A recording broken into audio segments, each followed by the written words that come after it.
Welcome to the Devy debate. All right, boys, are we ready to debate? Bruning, are you ready to go head-to-head with me? I am. Got to get my popcorn out here. Hold on. It's a bold strategy, Cotton. Let's see if it pays off for him. I'm Felix Sharp. I know you didn't think that we would get through this episode without mentioning the name one Zach F. Wilson. It is first and goal. Ball spotted just inside the 10. Algier in. Wilson faked it to him and keeps it. Zach Wilson, the speed, and he dives for the end zone. Touchdown. That's Austin Nace. Gibbs, who is probably going to be the best pass catcher out of the three. Down. First down. He's going to get after it again. And look at the speed and the spark and the score from Gibbs. Just what Georgia Tech needed.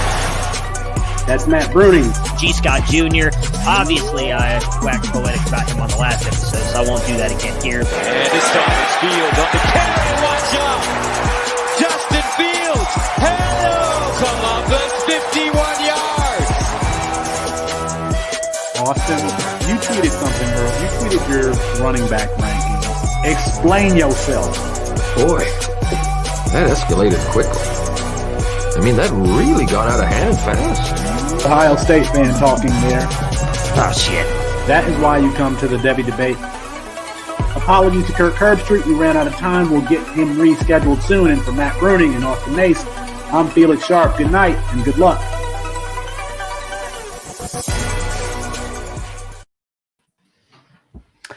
It's 9:30 in the most patriotic U.S. time zone. That means it's time for the Devy debate. That's Matt Bruning. That's Austin Nace. And I'm Felix Sharp on an exasperated version of today's show.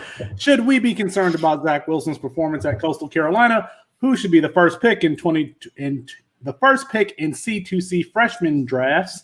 And is Darren Waller the top tight end at the position? But we start with breaking news as the game Michigan at Ohio State, previously scheduled for this Saturday, has been canceled as a result of a COVID-19 outbreak within the Michigan football team. And Bruning, my initial thoughts about the game being canceled were just to think about all the sacrifices that so many have made during this pandemic, the first responders, the teachers, the troops.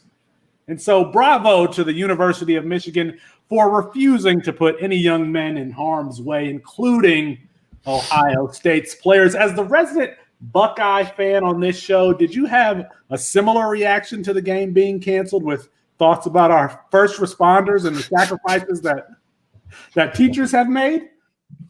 Absolutely fucking not. What, are you kidding me? No, I'm just kidding. It still hurts. I'm not gonna lie. 103 years of tradition. We beat that ass pretty bad the last 8 years. I was really looking forward to it happening again this year. But, I guess I do have to apologize that, what was it?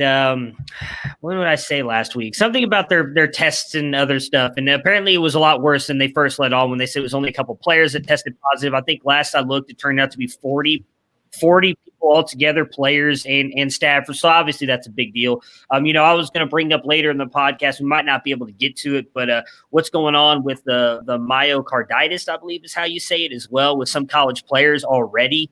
So I am with you as much as it sucks. And I know Harbaugh and them were out there saying, hey, maybe we can just postpone it for a couple weeks and maybe play it after the Big Ten championship game. I don't think that makes much sense, at least for the Buckeyes side, because they're already going to have the Big Ten championship. I'd still like to see the game get played, but for the most part, I am with you. It makes sense with everything going on. You don't want to endanger these kids. I know they want to play, but I guess there's adults in the room that make the right decisions, although they've kind of messed this up the entire time, to be honest with you, but I am with you for the most part. Look at Bruning, taking a dark turn with all the symptoms and everything, and the 40 players. Man, I read a lot about that recently. I think it's going to take a bad turn. I wanted you to take the position that no, the game should be played. But anyway, all right, it should be played. Damn it! But they changed the rules. Tweet at them at SportsFanaticFB. I disagree. I support the troops. Save the whales. All right, here we go. Let's turn to page 2. Week 13 in college football. Austin, Traylon Burks' performance. Talk to me a little bit about that. And could he be the class of the 2022 wide receivers? Man, I'm glad we're starting off the show with this today because talking Treylon Burks just gets me hyped.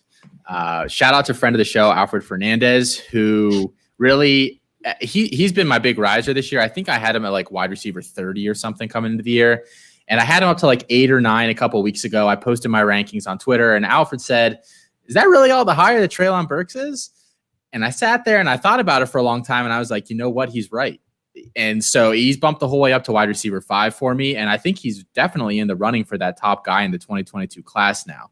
I'm not exactly sure he's my number 1 yet, but he's in an offense that isn't exactly prolific through the air. And at this point in time, so far this year, he has 49 catches, 800 yards, seven touchdowns. He's had a couple really big games. I mean, this past weekend, he went 10 catches, 206 yards and a touchdown. But there are just things beyond that I think scouts are going to love. He has that NFL alpha size at 6'3", 232, which is just enormous for a wide receiver. It's kind of that old school, jump ball, go up and get it guy. But he's way more athletic than that. I think Draft Scout I saw has him projected somewhere between a 4.42 and a 4.5 240. I think even if he hits the high end of that, that's still great for like his size speed combo. He has that recruiting background that we like with the 4-star. And anybody that I've ever talked to about receivers, the thing that I absolutely love, if you are a big receiver and you return punts in college, I am going to love you. And Arkansas had him do that a lot last year. And he does it well. I mean, he's elusive in the open field. He's not just a bruiser when he has the ball in his hands. And so, I mean, I love him. He's got 93rd percentile hand size. I mean, I could just go on and on and on, list metrics, list stats, 35% of their yardage on the year, 28% of their receptions. I do think 2022 is a bit underrated in terms of a class as a whole, but Burks is up there for me. Yeah. You talk about 2019. He actually had 29 catches for 475 yards. He led the team in receiving yards. So Treylon Burks is stringing together really productive seasons. And if you think about Arkansas, like you said, they're not some prolific passing team. What's interesting about Arkansas is that KJ Jefferson might be taking over for Felipe Franks, or could be, getting more of a share of those quarterback touches. And Jefferson is definitely the more exciting dual threat quarterback who started as a freshman and looked really good against Missouri. And so that's going to be an interesting situation to watch. Pro Football Focus actually has Treylon Burks 4th in receiving grade. The only players above him are Elijah Moore, Jakari Roberson, who's no one's really talking about, and Devonta Smith. So those are we really want to pay attention to Treylon Burks moving forward, especially for me if KJ Jefferson takes over at quarterback in that backfield. Now, one player who will not be confused as a dual threat quarterback is a show favorite, Matt, and that's Carson Strong. He went 23 for 39 this past weekend, 354 yards and 5 touchdowns. Romeo Doubs, his friend at wide receiver there, 7 for 95. How aggressively should we be looking to acquire the Nevada Wolfpack duo in C2C leagues? Well, first off, speaking to him not being a dual threat, negative 22 yards rushing. Just wanted to throw that out there in that game as well. I would be moving pretty hard for at least Carson Strong. I do think that we obviously talked about him last episode. You've been talking about him pretty much all season. Now, I do think he has a shot to jump up there into that elite group of, I use that word a lot, the top tier group of quarterbacks in that 2022 draft, up there with Howell, Rattler, Slovis, and I don't think anybody's really talking about Strong, so he might be a guy that you can buy low on, so I would be fairly aggressive on him. Romeo Doubs, I do think he could be good, but I'm not sold that he's going to have the talent at wide receiver that, say, Carson Strong does at quarterback. So I would still aggressively trade for both. I would think right now you can still get both fairly cheap, especially if you're in a campus to Canton side of things that maybe didn't play the college football season this year because of COVID. So a lot of people may not be paying to the stats on that side of things. So you might be able to trade for them even lower because they may be guys, I don't even know who this dude is. So, yeah, you want him here, I'll give you whatever for him. So I would aggressively pursue both of them. But if I had to pick one of the other, I would go Carson Strong over Doubs. I agree with you. And Carson Strong, it'll be interesting to see if he decides to come out next year or the year after, because he'll still have 2 years of eligibility left. And from one show favorite to another, Austin, we might need to ask whether or not we owe you an apology. Bijan Robinson's performance, 9 carries, 172 yards, 3 touchdowns, averaging almost 20 yards a carry. And the best stat is that one teammate is promptly entering the transfer protocol. Austin, talk to me about Bijan Robinson's performance and what is his ceiling actually? It was amazing. This was the first weekend that Texas's offense really tried to run the ball with any, sort of regularity with the quarterback or with the running back position. They run a lot of stuff with Ellinger. And it's not a surprise that this was probably the weekend that their offenses looked the best. I mean, Kansas State isn't like a terrible defense either. They should have unleashed him weeks ago. He was behind Keontae Ingram, who is the guy you were referring to that's going to transfer. I've never been a big Ingram guy. He has like nice size, but he always struck me as like a college guy, but not really an NFL talent. And then they also had Roshan Johnson, who's there as well. But Robinson is just infinitely more dynamic than both of them.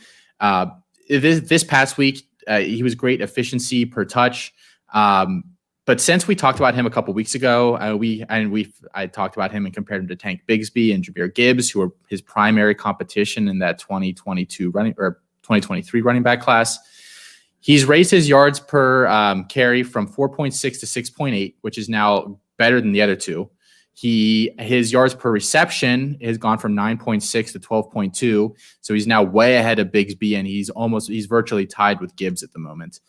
At the moment, you have to think that he's going to get more of the bulk of the touches, especially with Ingram, like you said, and entering that portal. I'm buying him everywhere. I mean, I've been saying this for weeks. I see all these people on Twitter now saying that they've been all over him. They haven't been. They've been all over Bigsby, and now they want to hype Robinson.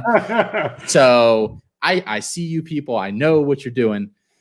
I think he's still a buy. He hasn't reached his peak value yet. I'd say go buy him now and worry about it later. Well, he may have reached his peak value. I'm in a C2C draft right now. I'm actually on the clock. And Bijan Robinson went at number 7 overall in this C2C. So he might be up there. And I actually want to ask you about what his value is. I know that he's your top-ranked Devy running back. So I want to give you some NFL names, and you just tell me who has a higher ceiling. I don't want to get into trades and stuff like that because the value is different on the college side and the NFL side, and he's a freshman and you don't know what's going to happen in 3 years. So I want to get a sense of how much you like Bijan Robinson by you answering just a few names who has a higher ceiling. All right, so Bijan Robinson or Antonio Gibson? That's a close one. In a regular Devy league, I'd probably lean Gibson, but that's very close. In a C2C, I would take Bijan all day. Cam Akers? Bijan. I would take him over Cam. Jonathan Taylor? I would take Taylor. Taylor's woken up the past couple weeks. He's got some good games ahead of him here. Miles Sanders? Are they firing Peterson anytime soon? If they fire Peterson, I would take Sanders. If you tell me Peterson's there 2 more years, I'll take Bijan. All right. What about Clyde Edwards-Helaire?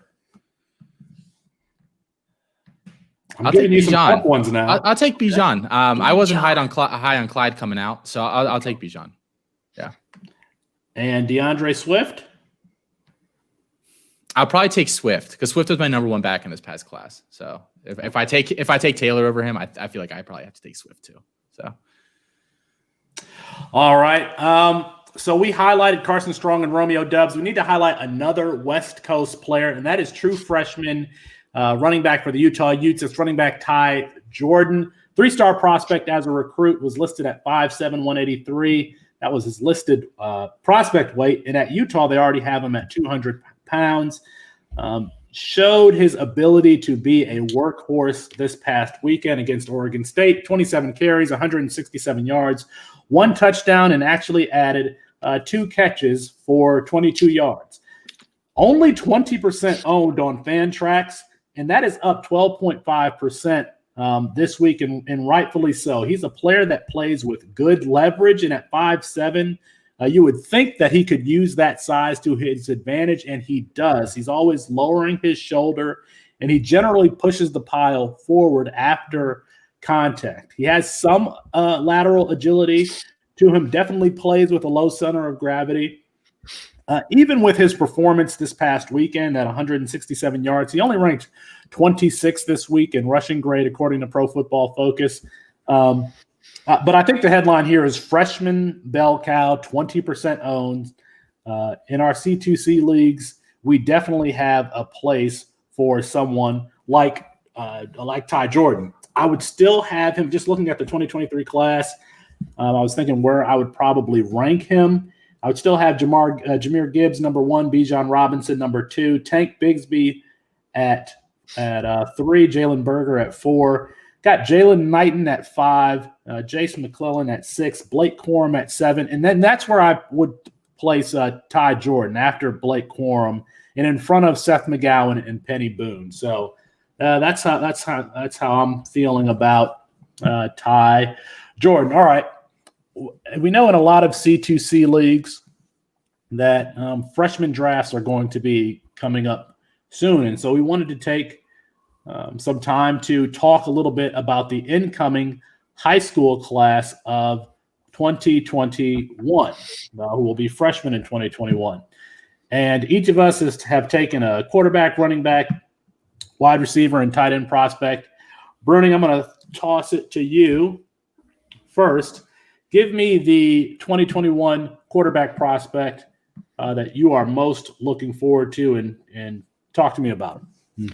Well, he's the number 1 pro prospect according to 247 Sports, a guy that I got in the program. Thankfully, I went all in on this kid, and that is Sam Heward at a Kennedy Catholic in Washington. So he's going to Washington, hometown kid. Got a couple of offers from some big-time schools as well.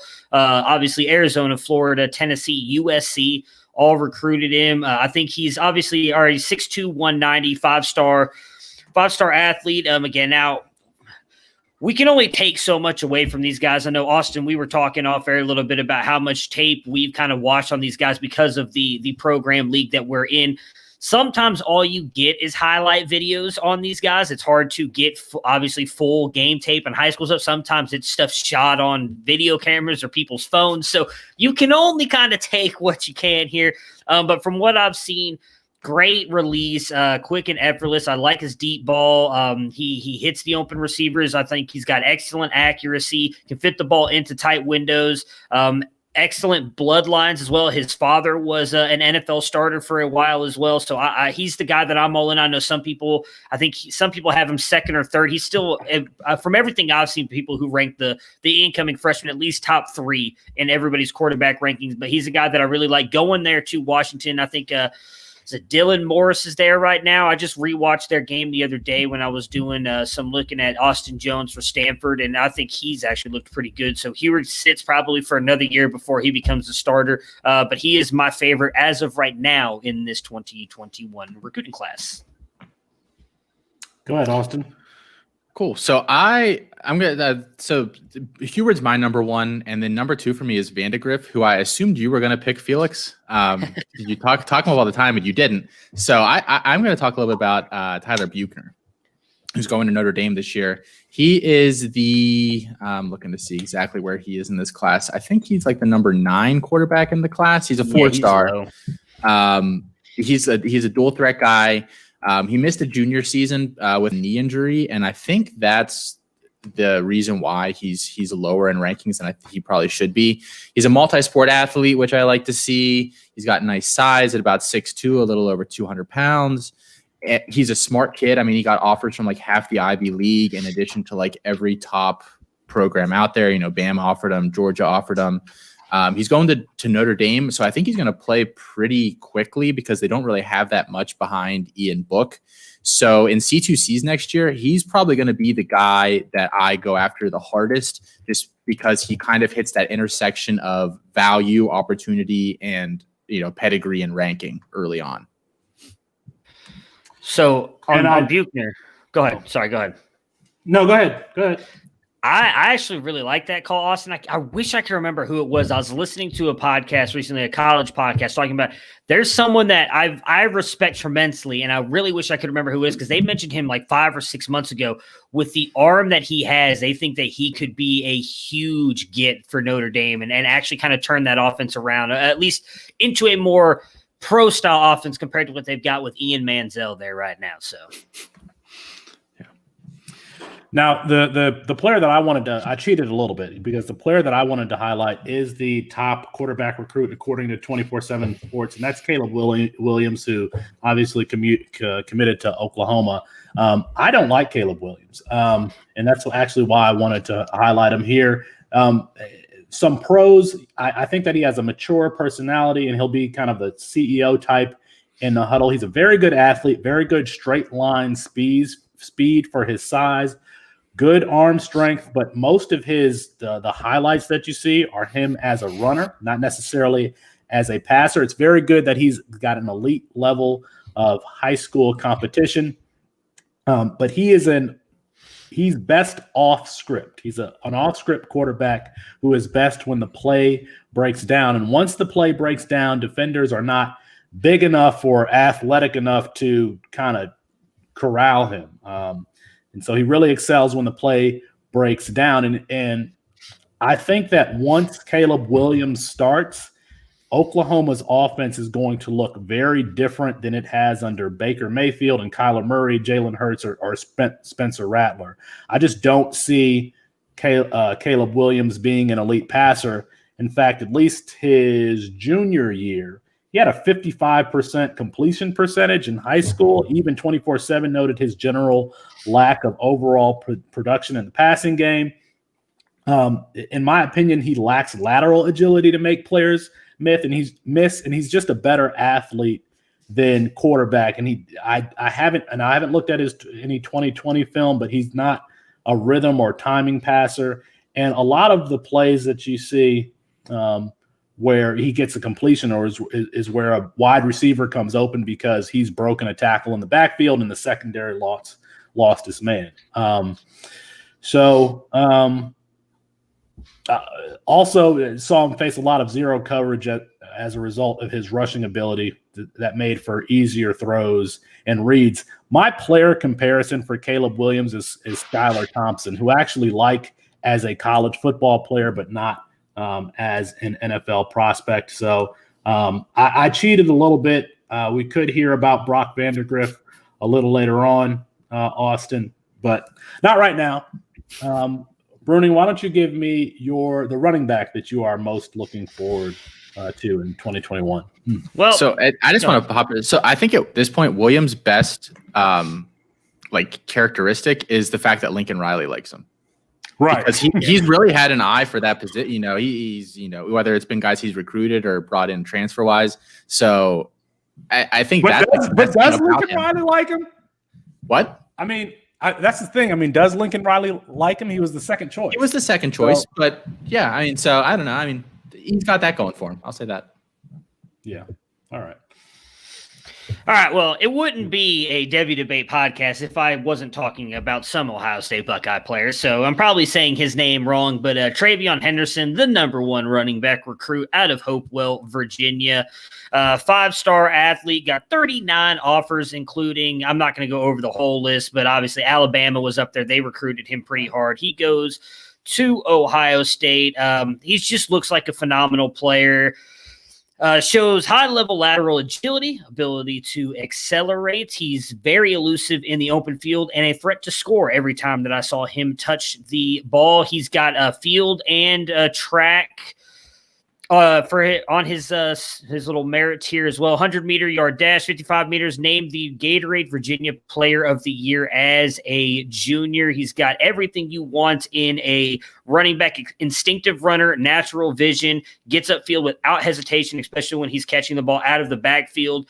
I don't necessarily agree with this, but I know some people are saying he's the next Christian McCaffrey. I hate player comps, so I never try to give them because most of the time I make the wrong comp anyways. But I'm excited to see him in a Buckeyes uniform next year, especially because we are losing Trey Sermon and likely Master Teague this year, and I don't believe in Steel Chambers or can't remember the kid's name at the moment, but the bowling ball that we have back there as well. We don't really have anybody that can play running back on the roster right now. So I think Henderson and Pryor, who both committed, both very high-ranked prospects in this recruiting class, will be starting next year for the Buckeyes in what I think is going to be, again, another very high-powered offense. So Henderson's my top guy as well. So we're on the same page for these first two guys, Matt. I'll be honest. Wheaton is actually my number one, but I had to go Buckeye homerism and talk about Henderson. So I should have known. So outside of quarterback, the first thing, and it's probably like 50 to 60% of my eval when I look at these kids coming out of high school, is their movement skills. Because it's just a different level of competition. I mean, if you're a high rated recruit, you're almost definitely the best athlete on the field. You're probably, just beyond athleticism. You're probably the most talented guy. So I like just watching how these guys move. And so that's why LJ Johnson is him and Henderson are like very close for me. He's right now, it says 24/7 says he has a verified 4.42 40. I'd believe that. And when he turns upfield, he looks like he's been shot out of an absolute cannon. He's got great burst.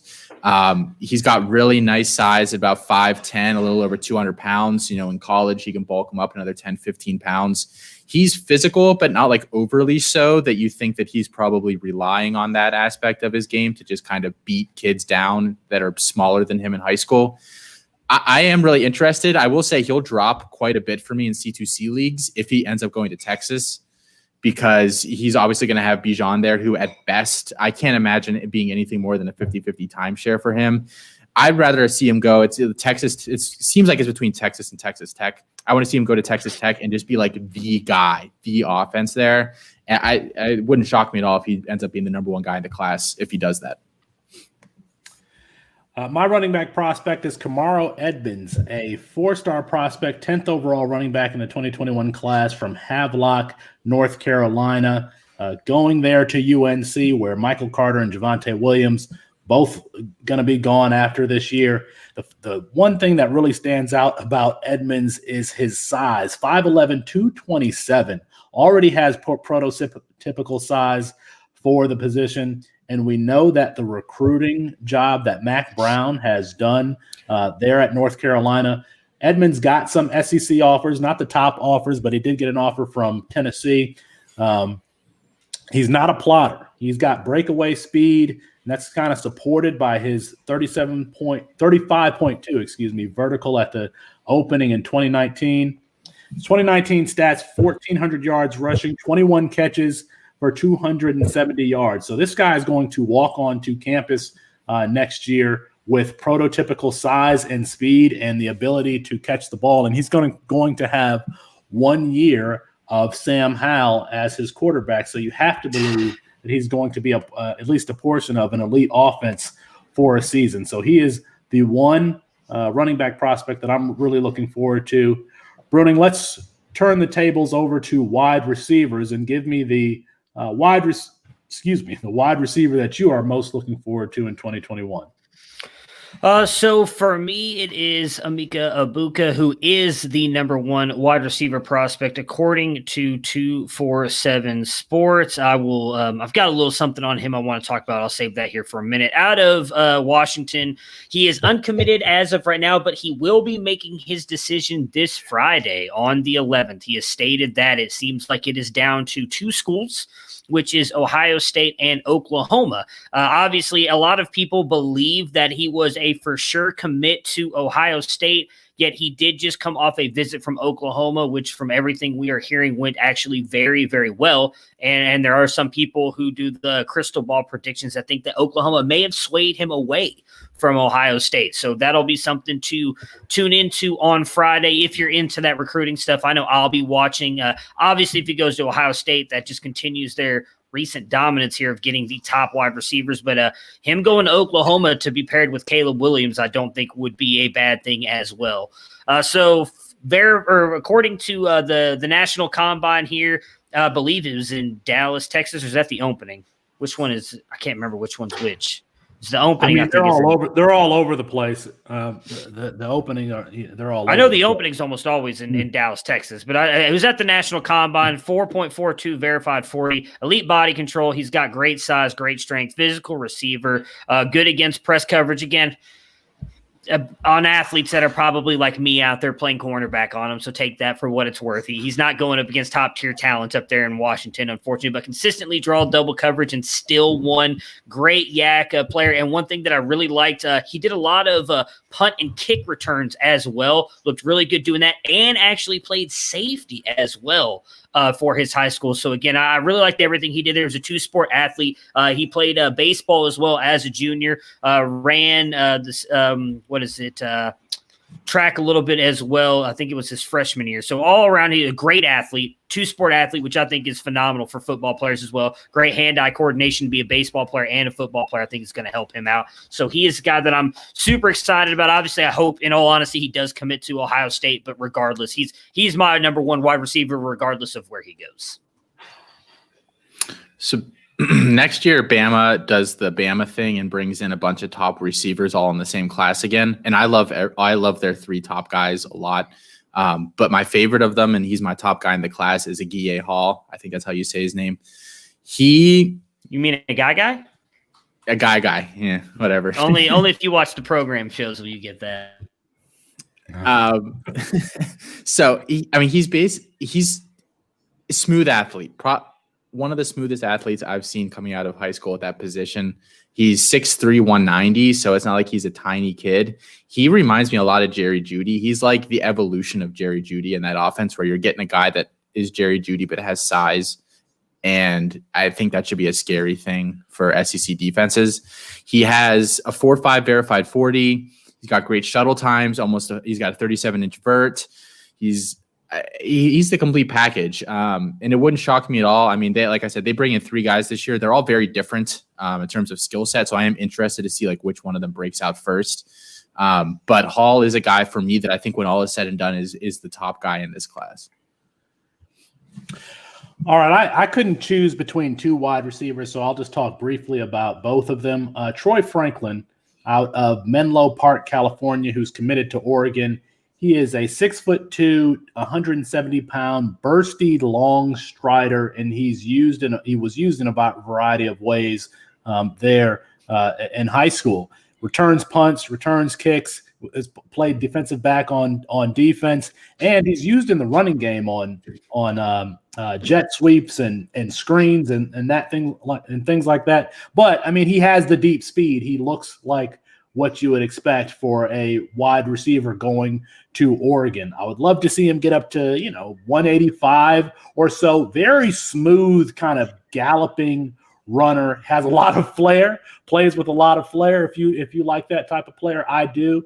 And so that's one player, a wide receiver that I'm really looking forward to.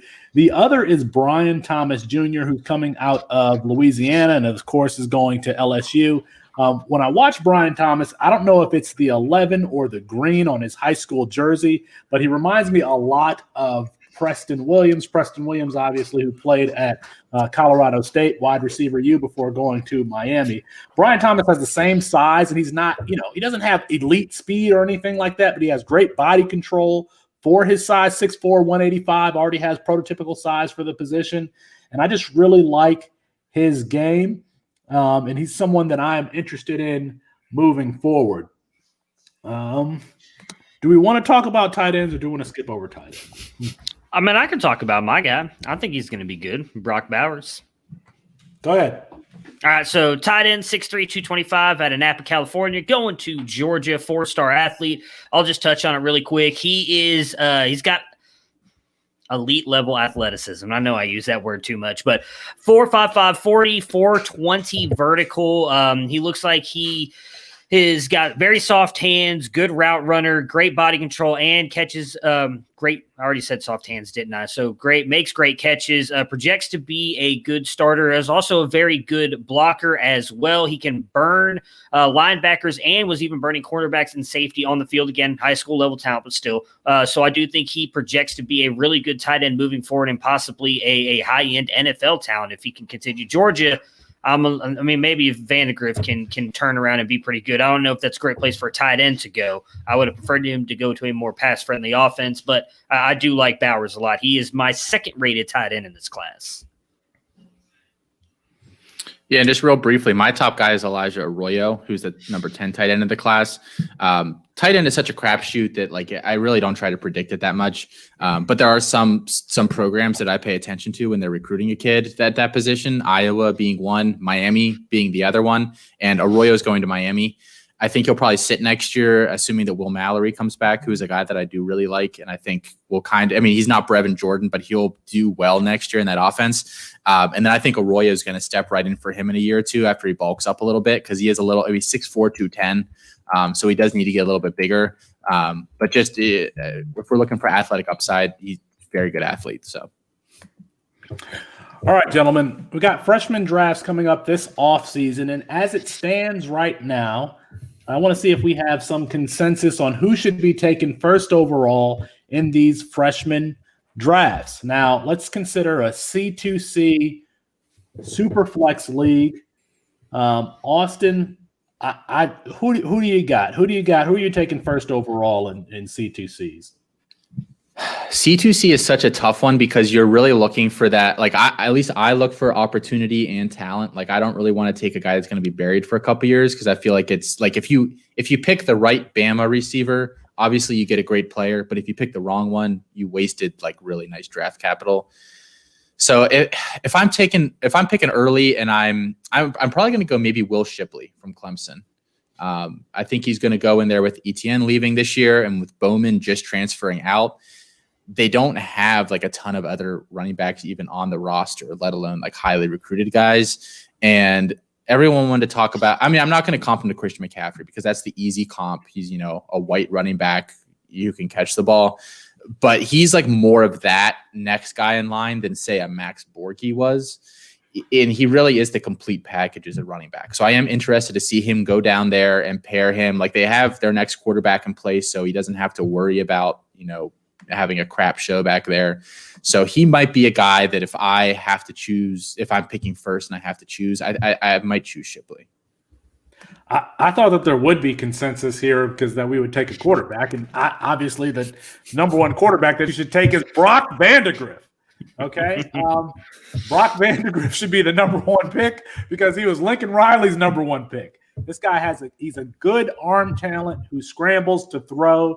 He keeps his eyes downfield. I talked about Caleb Williams, 55% completion percentage in high school. Well, at least his junior year, Brock Vandegrift was at 71%, originally committed to Oklahoma.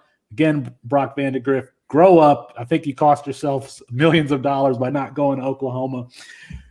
Good at throwing on the run, off platform, and even off his feet at times. He's a quick releaser. He moves his feet to his drop back really quick. He's just generally fundamentally sound and in sync with his footwork and release. The ball often comes out as soon as his back foot hits.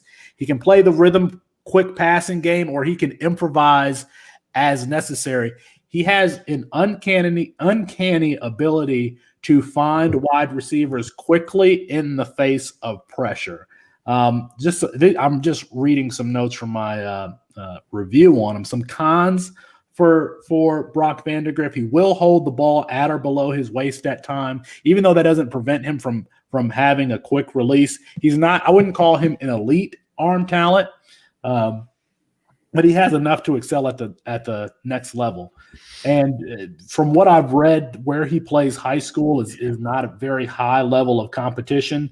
It's a subclass in the state of Georgia. So, but all that being said, Brock Vandegrift for me is I thought that everybody was going to say Brock Vandegrift because I think we all have him as the number one quarterback.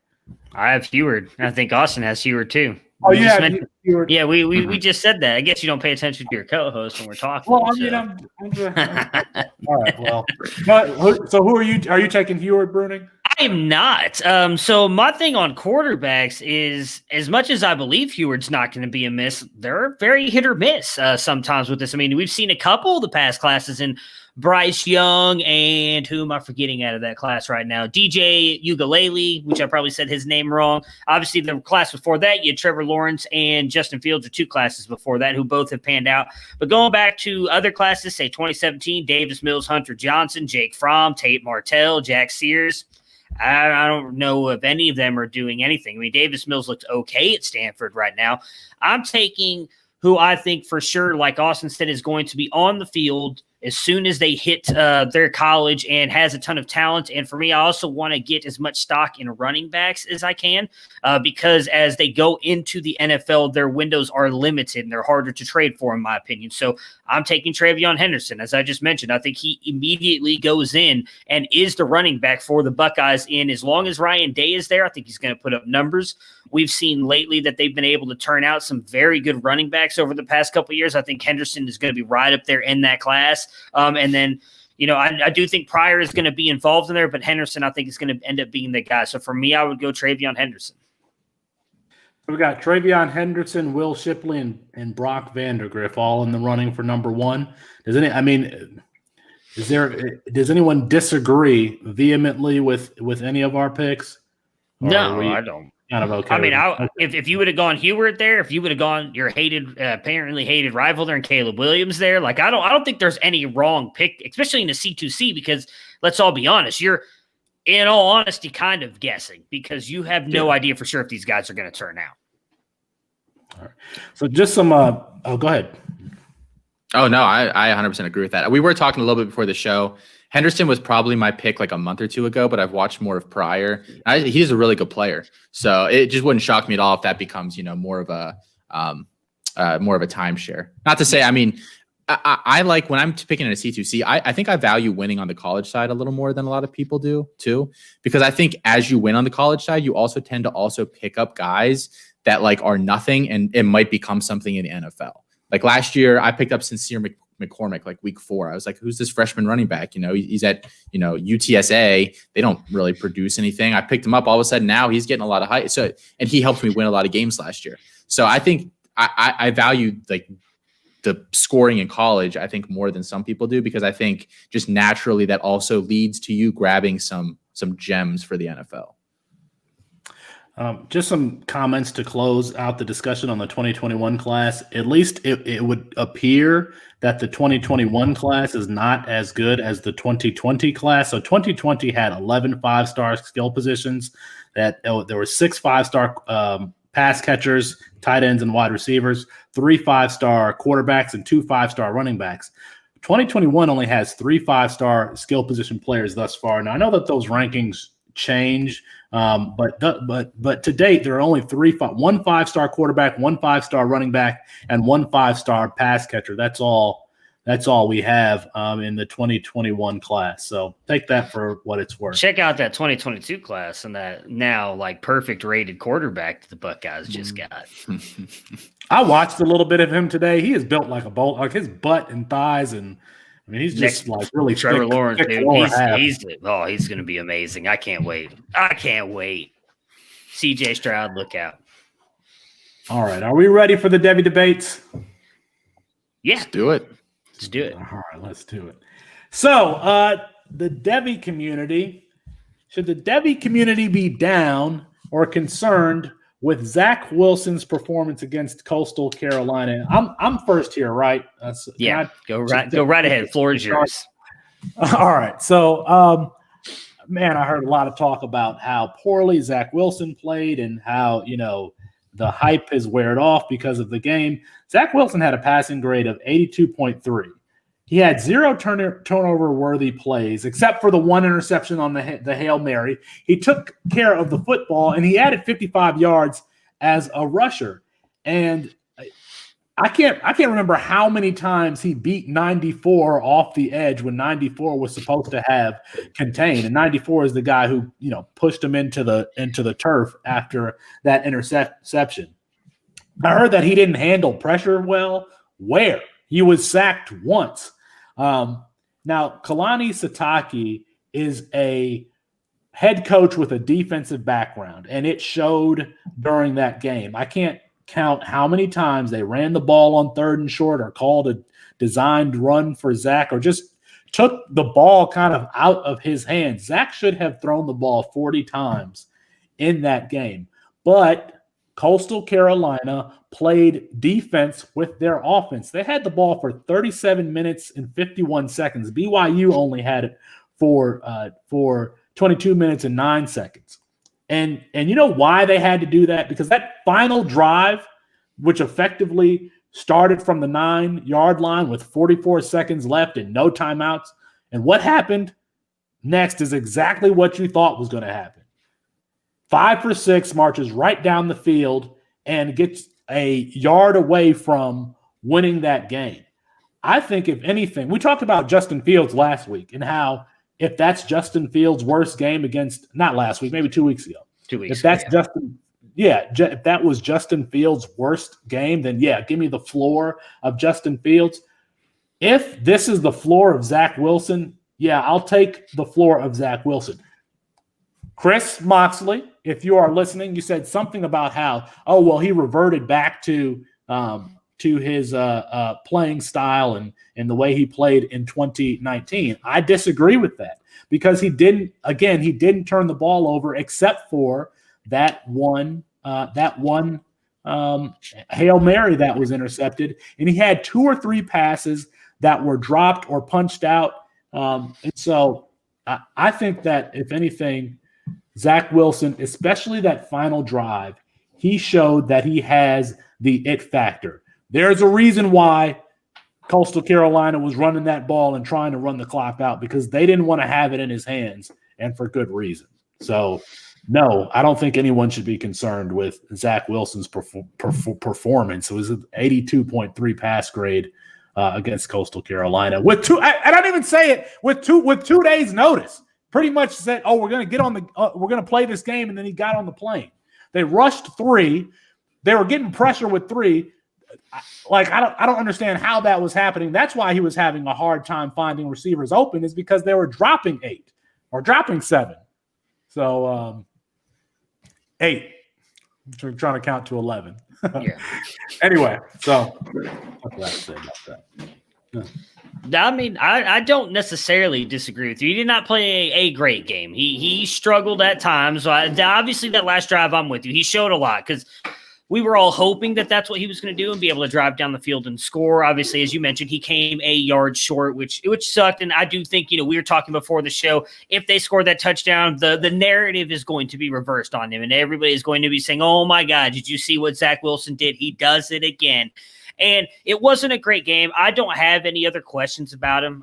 That game is not having me going there and changing my ranks. He's still at 4 where he has been. It just wasn't a great game. It makes me want to go back and look a little bit more at the tape. I haven't had a chance to rewatch that game, go back and maybe see some of the stuff that happened with him last year. But overall, no, I'm with you. I don't think you have to be concerned about him. The people who are saying that are the armchair analysts who are just looking for a hot take, in my opinion.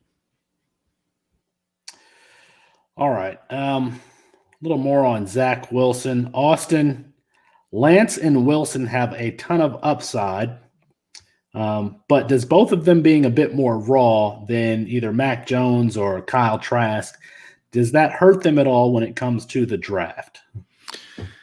I hope not. And it's really hard to say because the last couple years we've had raw quarterbacks come in and show the path to development. I mean, Herbert did it quickly. Allen did it over a more spread out time period, but they both showed that you can draft a raw quarterback early, toss him in, and have them learn on the fly and become a franchise level quarterback.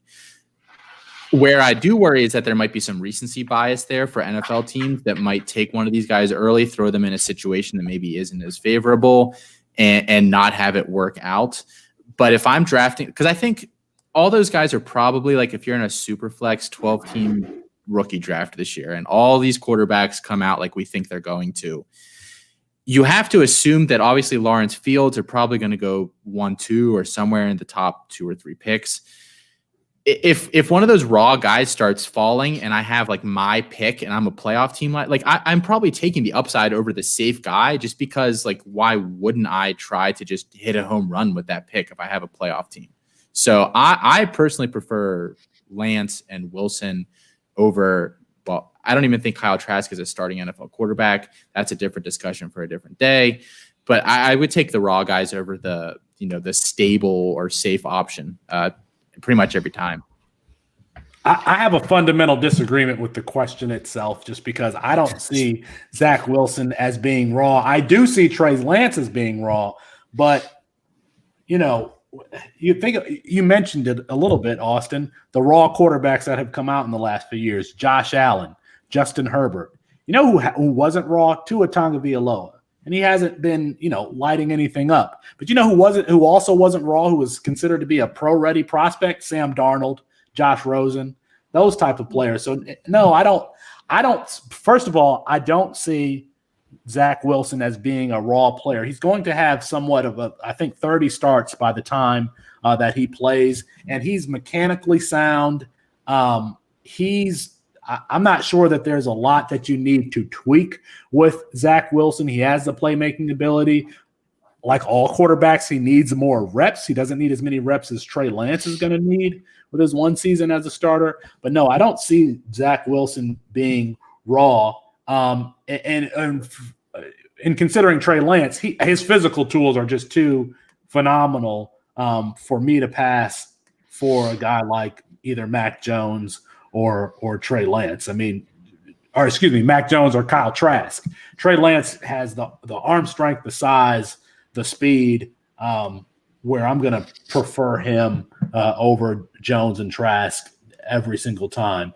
As a matter of fact, I took him in a C2C league this morning over those two players. So, no, I don't think that whatever your perception is of Lance and Wilson, I don't think that they're should be discounted for Jones and Trask at all. So, Bruni? So Lance, yes, I agree with you. He is probably the rawest of these four. And the way I look at Lance is he is one of the quarterbacks who is either going to make you look like a hero because he ends up being the savior of a franchise, or he's going to get you fired very quickly because he does not pan out. I do think that NFL teams are going to look at Jones and Trask different than they do look at Lance and Wilson. They do have higher upside. I agree 100% with that. Both of them do. Their ceilings are much higher than Mac Jones and Kyle Trask, I think, could even dream of getting to. Wilson's floor is not as low as Lance's, in my opinion. But Lance, I think, out of all these, has the lowest floor. There's too many questions I have about him. I know he's been good. I know he had a phenomenal one season. I need to see more. And my biggest thing with Wilson is, while I agree that he's really good, and I do think that he's not necessarily raw, but I still have some questions about his game. And some of that going up against, we just saw him play probably the best defense he's played in the past couple of years, and he struggled. Like, it wasn't a great game. And so people are going to question, can he play upper tier defenses? I think teams will look at Jones and Trask. Now, will they? I think one will get drafted ahead of of Lance. I do think Wilson probably goes before both of them, but I think NFL teams look at Jones and Trask and say, okay, I know what these guys are. I know what their floors are, and I know what their ceilings are.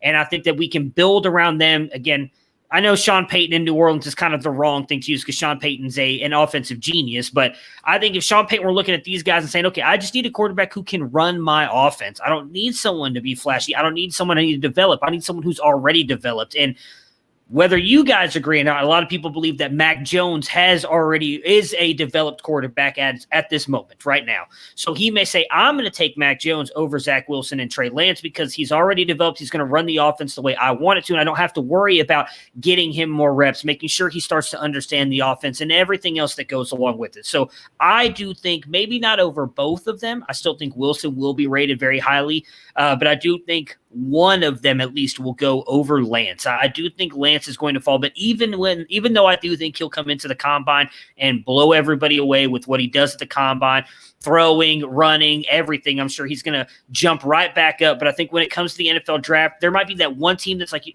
Mitch Trubisky of the Bears a couple years ago, whatever that was, we're like, hey, we know he's going to be the guy. I think for Lance, there's going to have to be a team that falls absolutely in love with him during the draft process to take him very high. That's just my opinion on those guys. All right, we are at 54 minutes, so we are going to skip straight to parting shots. Austin, why don't you start us off there? Well, Mr. Boz has been patiently waiting here for a few minutes for us to talk about Eric Gilbert. And that is, luckily for him, that's what my parting shot is about this week. With the news over the past couple of days developing that it looks like he's entering the portal and that he's going to transfer somewhere closer to home. He's from Georgia, whether he actually transfers to Georgia or not, which is where I think most people thought he was going to go before he surprised everybody with his commitment to LSU. And he was having a great freshman year there. He played 8 games so far. He had 35 catches, 368 yards, and 2 touchdowns. And with Chase opting out at the beginning of the year, with Marshall opting out a week or so ago, he was really their number one option. I mean, they opened up. I mean, the game plan, obviously, last week, the first drive, they targeted him like 3 or 4 times. So he was going to be the number one option in that offense moving forward. But I think more than anything, his transfer highlights how fleeting success can be in college football. We saw last season, LSU was this juggernaut of a team. They routed virtually everyone in their path. They produced historic seasons at quarterback, running back, receiver, and which ultimately helped them get a recruit like Eric Gilbert. Since Gilbert's recruitment, though, he has seen both of his main recruiters leave the program. Joe Brady is now the offensive coordinator with the Carolina Panthers, and the main grad assistant that was assigned to him is now the tight end coach at Old Dominion. We've seen just beyond LSU in the past couple of years how a team like Florida State could win a championship, and 5 years later they're a laughing stock. So I think it is that while it looks like LSU was set for years to dominate, these things can fall off extremely quickly. Now, my parting shot is generally on. Oh, am I muted? No, you're good. No, you're good. Okay. All right. My parting shot is generally on the subject of trading down. When you listen to podcasts, kind of the general advice had been in drafts and just generally had been to trade down and trade down.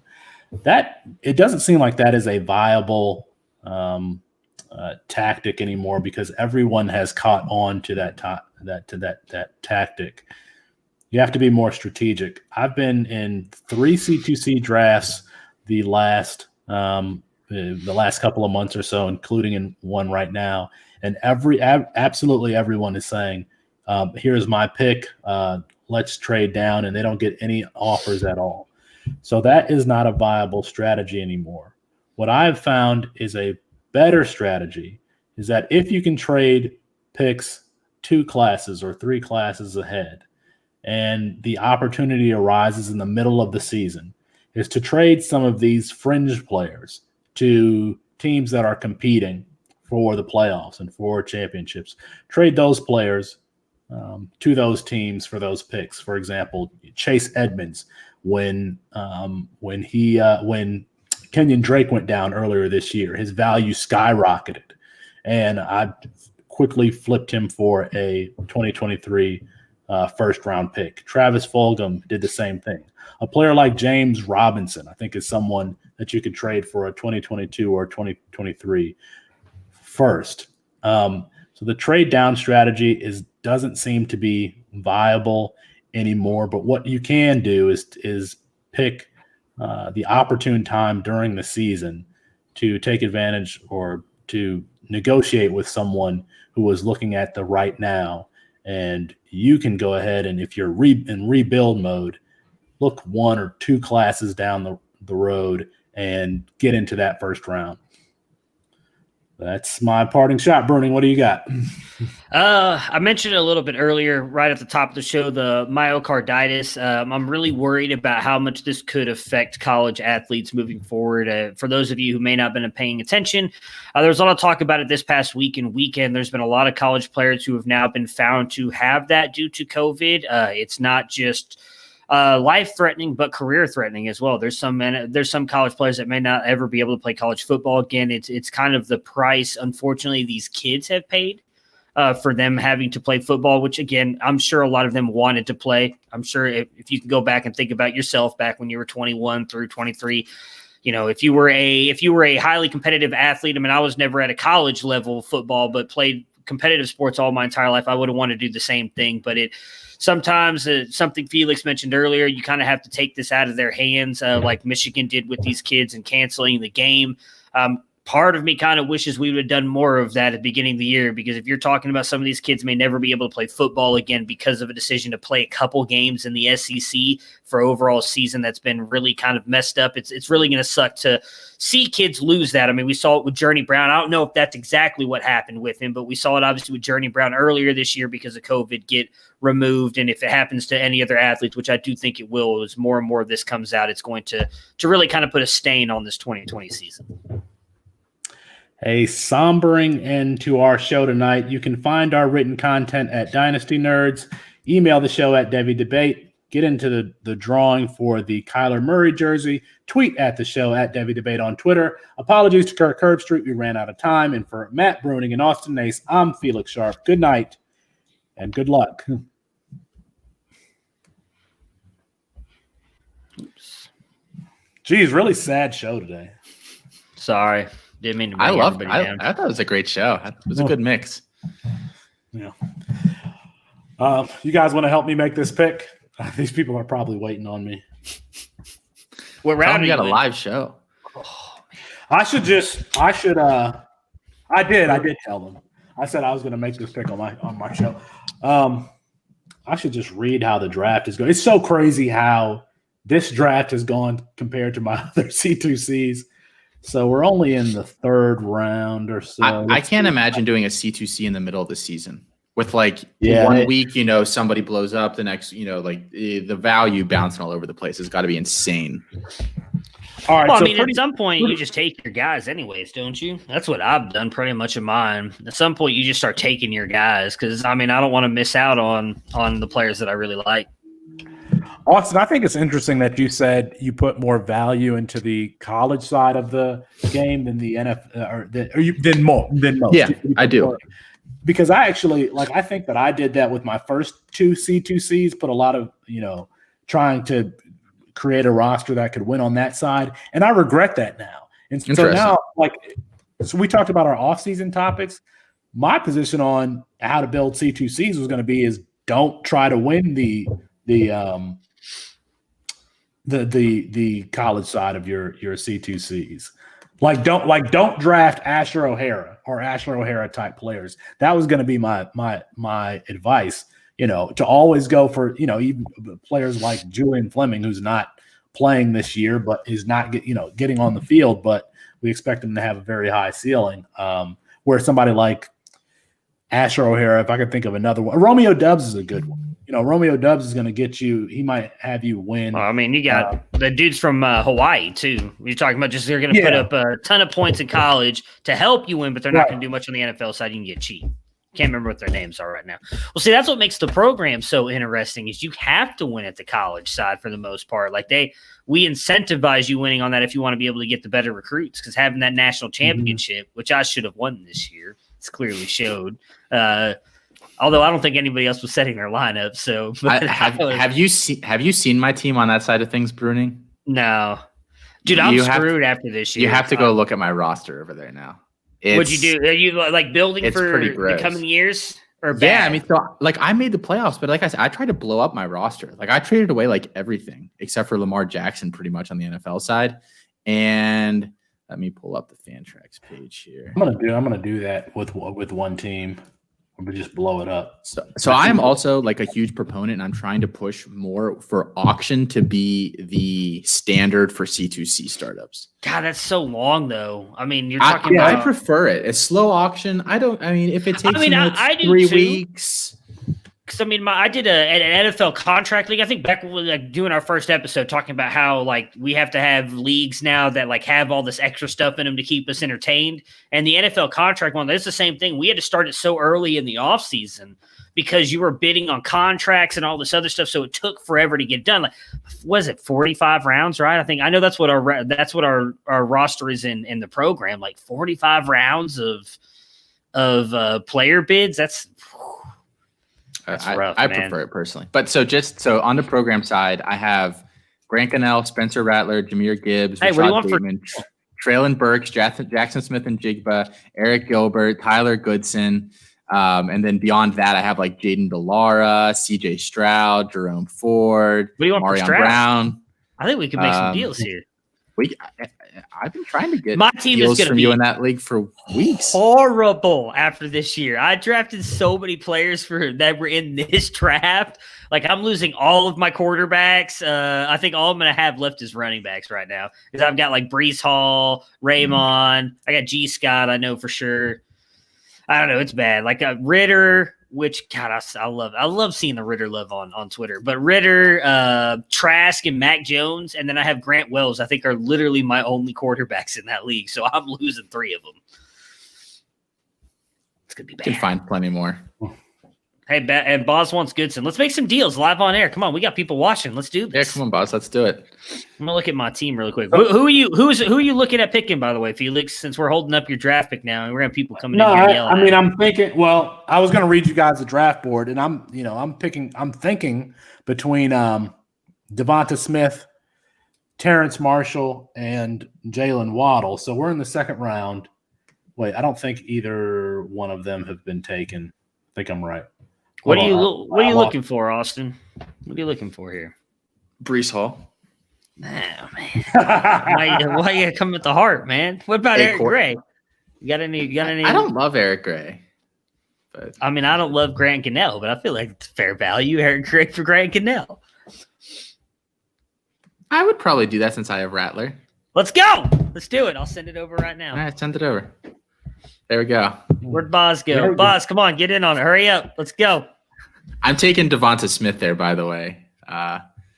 Who was the of other those ones? 3 guys? Didn't you say you did? Actually, Devonta Smith went to one pick before. So, all right. So, chalky to start: Fields, Lawrence, Travis Etienne, Najee Harris, Lawrence, I like it. No, it was right Lawrence there. Fields. It was Lawrence Fields. I gotta kill my buzz, man. I was all excited. Chase at 5. I took Zach Wilson at 6. Bijan Robinson, Kyle Pitts, Sam House, Keenan Slovis, Spencer Rattler, Brees Hall. DJ Uiagalelei is really who I wanted, but he was taken at the beginning of the second. Javonte Williams, Tank Bigsby, Jameer Gibbs. Like I got Jameer Gibbs in like the 30th round. I feel like. Yeah, I know. Yeah. Devonta Smith and then Rondale Moore. So, Can you trade down? I know you just said like you're not. I know. I wish I would here. I would because there's nobody that I love. I mean, it's between, like I said, it's between Jalen Waddle and Terrence Marshall. And I'm just like, I'd go Marshall probably. I have Waddle higher, but I think I'd go Marshall. I really like Terrence Marshall. I like his. I mean, we talked about him. I think last week. I really like Terrence Marshall. That'd be funny if I held this lineup this long and then said, all right, I'm going to trade this pick. I'm going to trade down. But I really wanted a quarterback, but all the quarterbacks that I would draft at this point are Carson Strong. Just go for it. Cares what other people Mac Jones is still on the Mac Jones, do it. I would not take Mac Jones in the second round of a C2C startup. It's going to be good. That's a total waste of a pick. You don't think? Do you think he's a first round quarterback? I do. Austin doesn't. So I have him graded right now in like my. I agree with system. Boz. Is Jaden Daniels there? I love Jaden Daniels. I love Jaden Daniels too. So I actually have Mac Jones as QB6 in this class. Yeah, he's all over the place, man. Some people I have a guy ahead of him that I think people would like shit their pants if I like actually released my rankings. Who is but it? Man, there's only like 20 people watching, so just get between us and friends. So I still have Jamie Newman up there. If you want to talk about raw quarterbacks, if I'm using a second round pick on a quarterback, I'm not going Mac Jones. I'd rather take the guy with the cannon and hope that he turns into something. I'd rather take Derek King over Jamie Newman. I have King higher than Trask. I don't like Trask at all. I don't think he's an NFL quarterback. I'm not as sold on Trask as I am Mac Jones. I'm not. I think Mac Jones is. I'm not. When I say I think Mac Jones is going to be good, I feel like people think I'm talking about like top 12, quarterback league. I think he's going to be a average quarterback. He's going to be a guy who's going to win you games. Yeah, he doesn't have the huge arm. He's not going to. Obviously, we've already talked about he doesn't have the mobility, but I think he's going to. In the right offense, I think he could be a quarterback that's going to win you games. He's going to be a guy who I think just starts for a very long time. Just going to be like a Phillip Rivers without kind of like the Hall of Fame talent that I think Phillip Rivers has, if that makes sense. Like I think he's just going to be there all the time. He's going to win you games. He's going to be okay for you in fantasy. And does he have the fertility of Phillip Rivers? That's a big factor. I don't know. That I don't want to know. I don't know his girlfriend haven't asked, but I would hope not for her poor soul because Jesus, man, come on. I feel like 6 kids is enough. What has he got? Like 18? Who was talking about they tried to do a segment with one of his teammates recently? Was that one of you guys I was talking to about this? I don't think so. They were like, name Phillip Rivers' kids, and they were like, I can name like 2 of them. Can you guys sell me on Jaden Daniels? I love Jaden Daniels. I mean, I think he has the upside of being the number 1 quarterback in that class. His biggest thing is just his accuracy or ball placement. Yeah, that's a big thing. He's accurate when he's not thinking about it. Yeah, when he makes some really good throws. Yeah, when he has to gun a ball in, I think he's extremely accurate. Where he gets cutesy sometimes, and he's like, I'm gonna play, and that's when he misses a little bit, in my opinion. But just terrible at USC. But they hadn't played in was that their first game? Yeah, his receivers also like dropped a bunch of passes. Yeah. Like Johnny Wilson. Frank Darby was out. Frank Darby's been out all season pretty much. Like he doesn't have anybody around him. Look at what he did last year when he had Brandon Ayuk. So Felix, you were listing your top running backs in the 2023 class. And speaking of ASU, you didn't have Trianum at all in like your top 10? No, I mean, not to this point. I mean, you can sell me on them. Let's see. I do like Roberson. Listen, if I haven't seen a player, like I can't rank them in my top 10. So I haven't seen him yet. On my other show that I just started doing, we talked a lot about training him this week. In high school, so people liked Nana more than him because people thought he was a linebacker. But like he's so athletic at 5'11", 230 that they'd put him at corner. And he would like play against the other team's like best receiver. He's just that level of an athlete. The guy moves just insanely for his size. You're trying to get that deal done. I like Roberson, but the injury concerns like scare the shit out of me. I probably wouldn't trade Goodson straight up for Roberson. Sorry, Boz. So he said, "How close? How close are you talking?" I feel like that's a tough. That's not like an over like live air negotiation. That would sure it is. Well, nah. We got time. You got people watching. They want to see how we value these players. So who would you guys? I want to know who you guys would take in this draft. Is it Jaden Daniels? I mean, so you already have Zach Wilson, right? I have Zach Wilson, Patrick Mahomes, and Trey Lance. He'll throw in Trey Lance. I mean, do you need another quarterback? I don't know. Who's the best running backs available right now? I don't believe in taking running back early in those kind of drafts, for what it's worth. Well, if you don't, though, then you're kind of screwed if you can't get anybody. Yeah, I mean, you're going to be able to take like a Marshawn Lloyd a couple rounds later, and I think it's just as good a value. See, everybody wants to see this transaction go down, man. We got people on the edge of their seats now. Let's pull up Boz's team here. Come on, Boz. Or here, you know what? I'll pull it up. Let's go. I can pull up fan tracks really quick. We're talking about the program, right? Is that what we're talking about? I got you, Boz. I'll pull your team up. I just want to show this really quick. Hang on. Oz, give me Cameron for him. This year, we didn't play out This year? Yeah, we didn't play out the league though. I just want y'all to check that out right there. You're national champion. No big deal. No big deal. It's whatever. Just saying. Boz, you have a really good team, man. Shit. I feel like someone's about to get fleeced, Boz. How bad do you really want Tyler Goodson? That's going to be the question now. Why is this team not pulling up? There we go. Oh, how about Drake London, Boz? Give up Drake London. I like Justin Ross, assuming that he comes back and plays football ever again. You do got a pretty good roster here, Boz. I like it.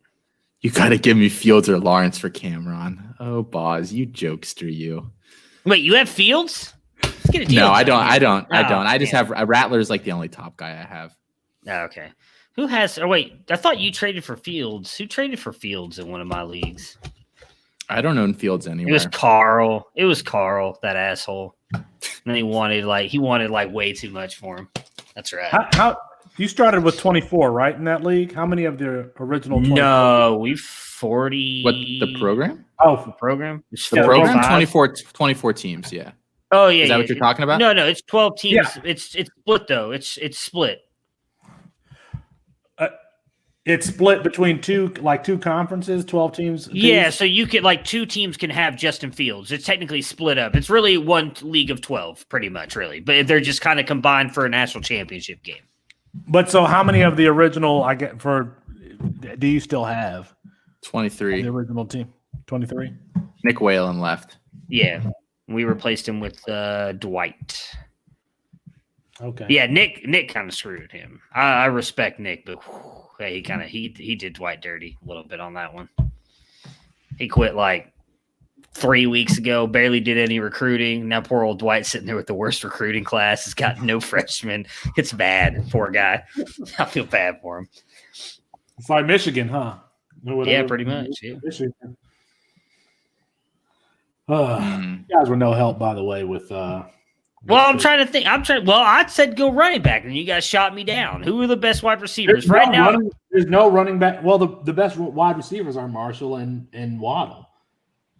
So Marshall or Daniels?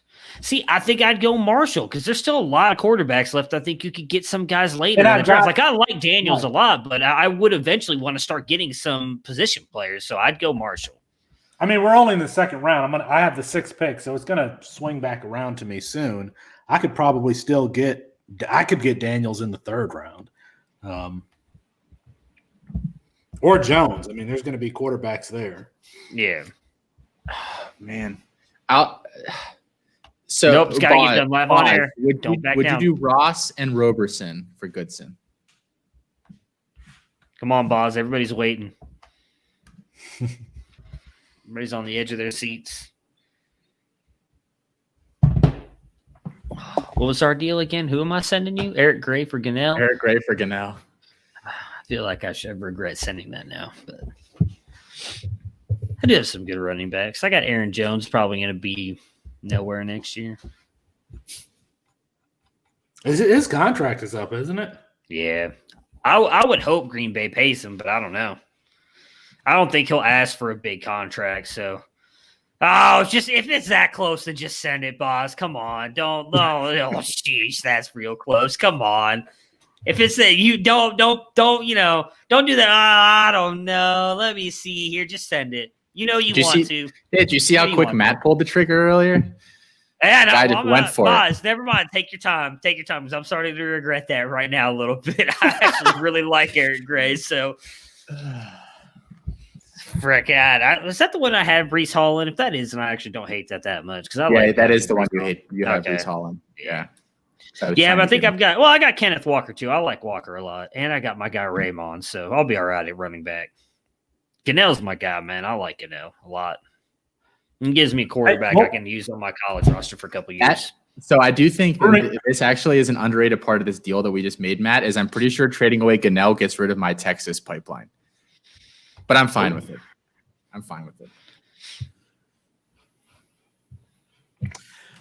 Look at this, Boz coming here. Go ahead. Did you say that whatever the thing that you held back on Ibuka today? Let's go. Yeah, it was just the I ended up just saying it while I was talking about it. There you go, Boz. Way to pull the trigger. Boom. Done deal. Let's go. We just made Austin a whole lot better and screwed both of us in the process. I was trying to find the text message, but it was mostly that they people at Ohio State feel like he might have flipped to go to OU, even though everybody else is saying he's still going to go to Ohio State. Like, I was talking about that in a Discord today. Like, no, he's going to Ohio State. I'm like, man, I'm just telling you, people in the building right now think he might have flipped to OU. They're not just saying that to say that. They truly think that. That was all I was going to say with it. Gotcha. So it says the trade deadline's hit, but I'm pretty sure like that it hasn't. We just no. We talked about in the program. I just got to force it through, or I can manually do it I was later. gonna say we have to message the commissioner, but I'm right here, guys. I'll take care of it. I'll take care of it tomorrow because once I download this and upload it, I am going to bed. But yeah, I will get it taken care of. What was it? Was a pleasure doing business with you guys. Yeah. So what they said was that the only thing that they're confident in with him possibly sticking with his I guess initial thought of coming to OSU is that the commitment that he has built with the other guys in the 2021 class, they feel like he's still saying he's going to come to Ohio State. So that's what the other kids who've already committed to Ohio State are saying. But you never know. He said, if I were you, continue to keep refreshing 24/7's crystal ball predictions because he feels like OU could start to get closer and closer to Ohio State by the time we get to Friday, which will be interesting to see. How many people do we have watching today? I don't know. I'd have to pull it up. I guess I can pull. Have you guys ever heard of Oliver Peck from Ink Masters? I don't know if you guys are big into tattoos or not. I was told I sound like him. I'm not sure if that's a compliment or not. So interesting. So I was going to ask you guys while we were on air, and then I figured it would probably just go off like as of right now, 106 viewers. We still have 10 people watching right now. So do you guys have like a guy that's way down recruiting rankings that you really like for this year? What are you talking about? I don't have it this year. NFL or freshman? Freshman. Hang on, I'll pull up my list and I'll let you know. Because I have two. Well, I added a bunch of them to the sheet on program, and apparently Shane Hallam just went on and bid on all the guys that I added to the sheet, so I might not even get any of them. But one guy that I really, really like that no one is talking about at all is Lonnie White Jr., who's a wide receiver that's going to Penn State next year. He is really far down because he's like he was playing a little bit of quarterback for them, kind of like a wildcat type guy. So he doesn't have like a ton of wide receiver tape, but the guy has like amazing. I think he has great hands and a really nice catch radius. So he can make a ton of different, diving catches and stuff. He's got nice size. Wouldn't shock me at all if he's like the next Penn State guy. What? I was going to say, how big is he? He's got nice size. I have to look it up here now. Oh, look, he's actually not. I have him number 9 on my list, so I'm with you. 6'2", 210. 6'2", 210. I've got him right here on my thing. Yeah, I was trying to see. I've got it. I've got him on a spreadsheet. So yeah, on 247 Sports, he's number 34, I believe. Or at least last I updated it. Yeah. Him and Jackson, who's going to Georgia, the wide receiver. I like him a lot too, but he's like way down. Yeah, I'm looking forward to and I'm really actually not looking forward to the next couple of weeks of these recruitment shows. I think Carl was saying there's a chance we're going to have like 70 recruits commit next week on signing day. So it's going to be a pain in the ass of a show right there. I feel like we just have to trust that you guys do it correctly and just show a couple of them for that many.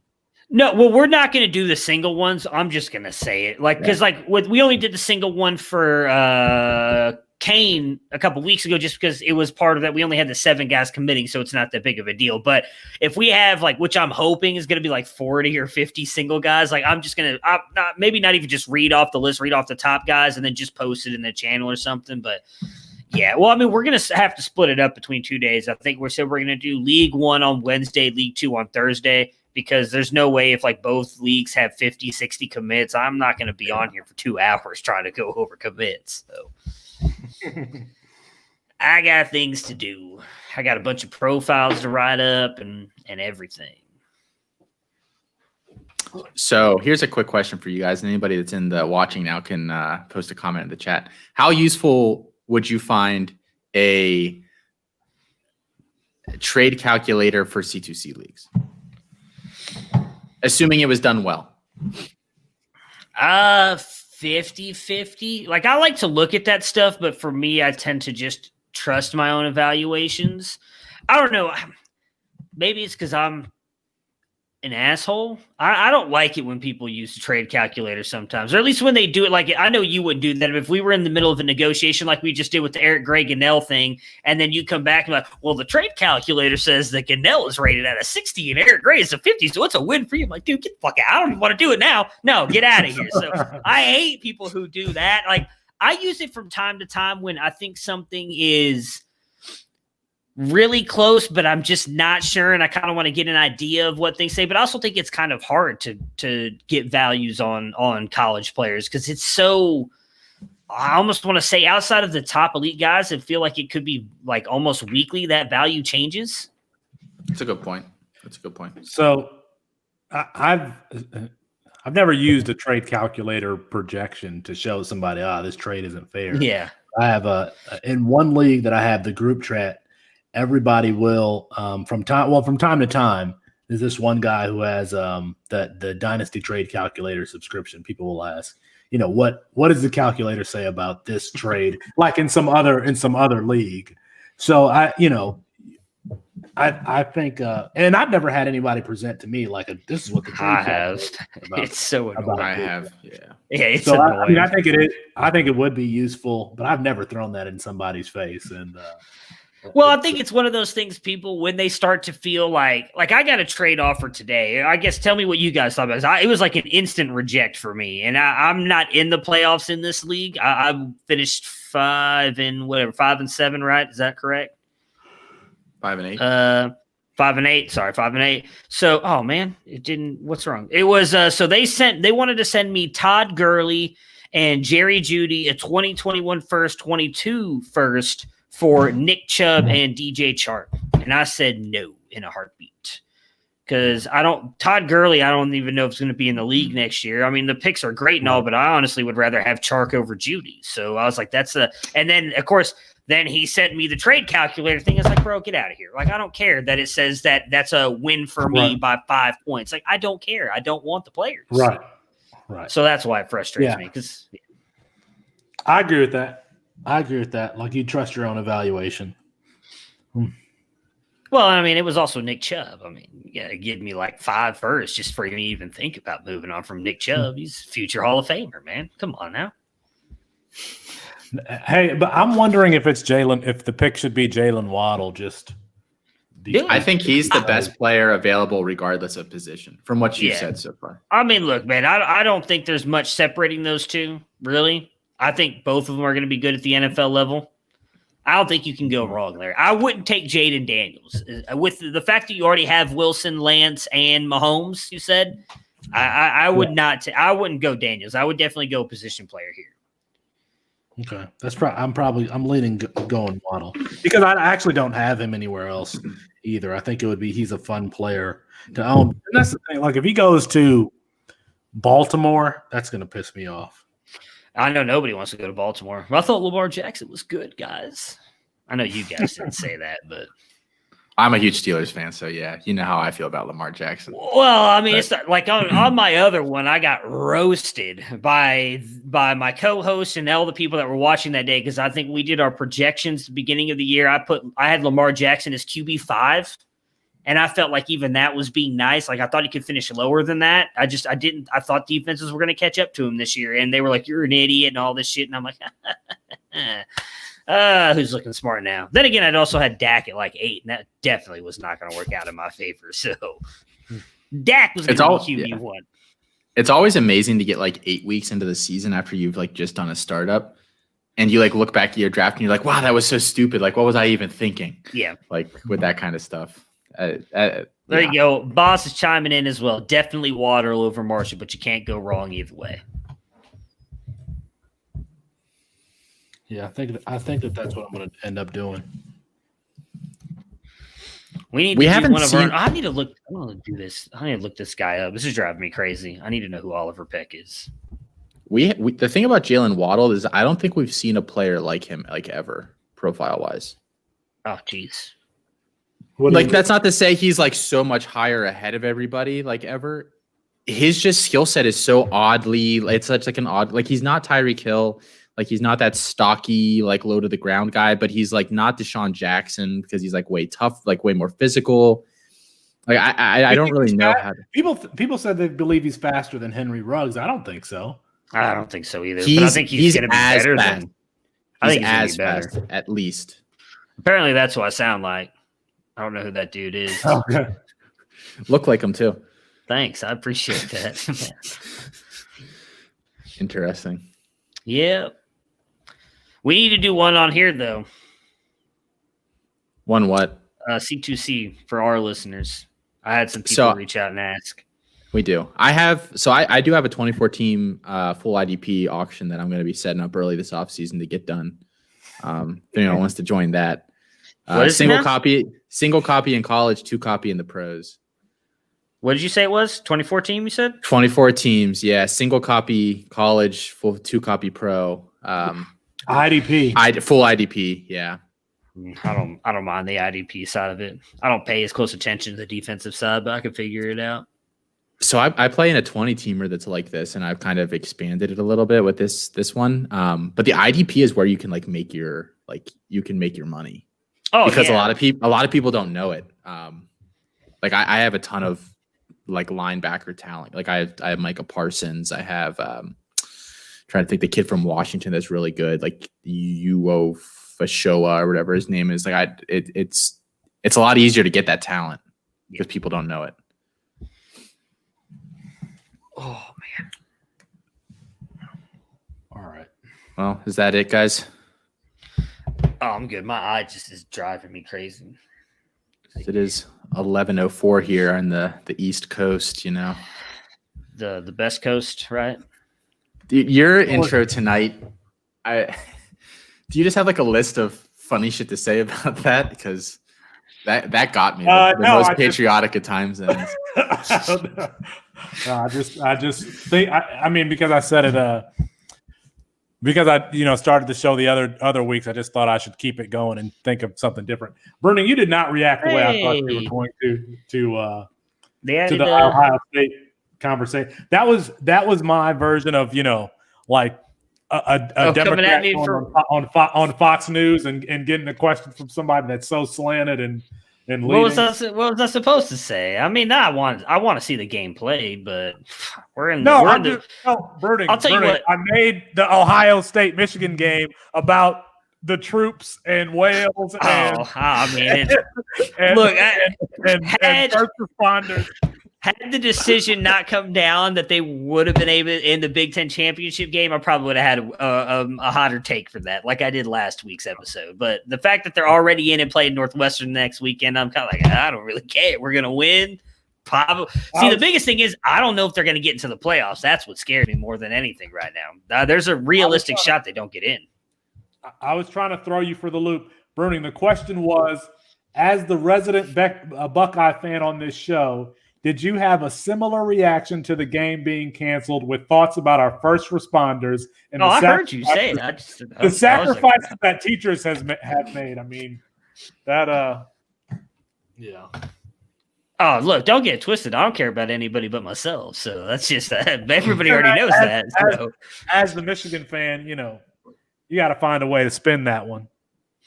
Well, at least I thought. I mean, before it was, a really serious thing. Yeah, we all know he's ducking Ohio State. He's trying to save his career. I understand that. Props to Jim Harbaugh. Look, I hope that they extend him like all the talks are.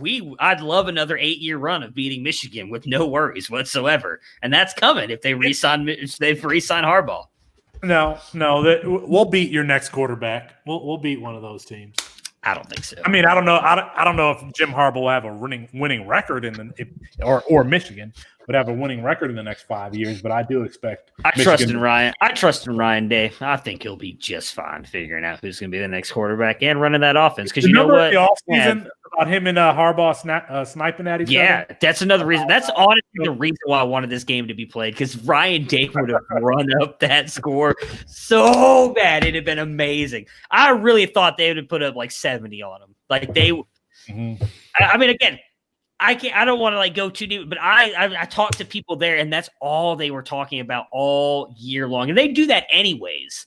But just like how much they wanted to run up the score on Michigan because of how pissed. Like there was a whole like come to Jesus meeting after that whole call with Jim Harbaugh in the locker room with all the players after that happened, and Ryan Day told them what happened. So, I mean, just go look at Justin Fields' interviews and how calm and relaxed he is with everything. And even he was like, I can't wait to get out there and beat that team. We're going to put up 70 on them. Justin Fields doesn't even come out and say stuff like that. So he had him fired up. I was looking forward to it. But it's all right. I think I prefer Justin Fields over Trevor Lawrence as far as a personality and a leader in the locker room in the huddle.